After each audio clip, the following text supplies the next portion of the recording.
ये सृष्टि आत्मा से हुई या ईश्वर से?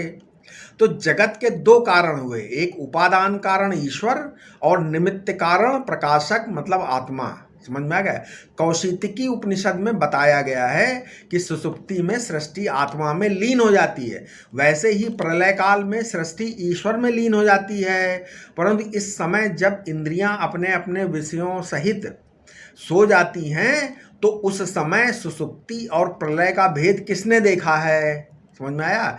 इसलिए जो सुसुप्ति उपाधि आत्मा है ना, वही प्रलयोपाधिक आत्मा है। अतः इंद्रियों के सो जाने पर जो ईश्वर चैतन्य समष्टि में शेष रहता है, वही आत्म चैतन्य के रूप में व्यष्टि में शेष रहता है।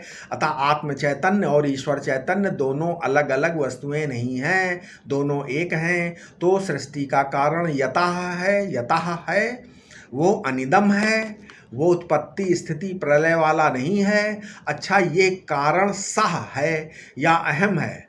ये कारण क्या सह है या अहम है? तो कहा कि नहीं, सह भी इदम रूप से ही वृत्ति में प्रतीत होता है, वो कभी जात और कभी अजात होता रहता है। परंतु आत्मदेव तो ज्यों के त्यों असंग ही रहते हैं, इसलिए ईश्वर भी आत्मदेव से भिन्न नहीं हो सकते। इसलिए जन्मादस्य यतः कहते हैं तो सृष्टि के अभिन्न निमित्तोपादान कारण के रूप में ही परमात्मा का वर्णन करते हैं।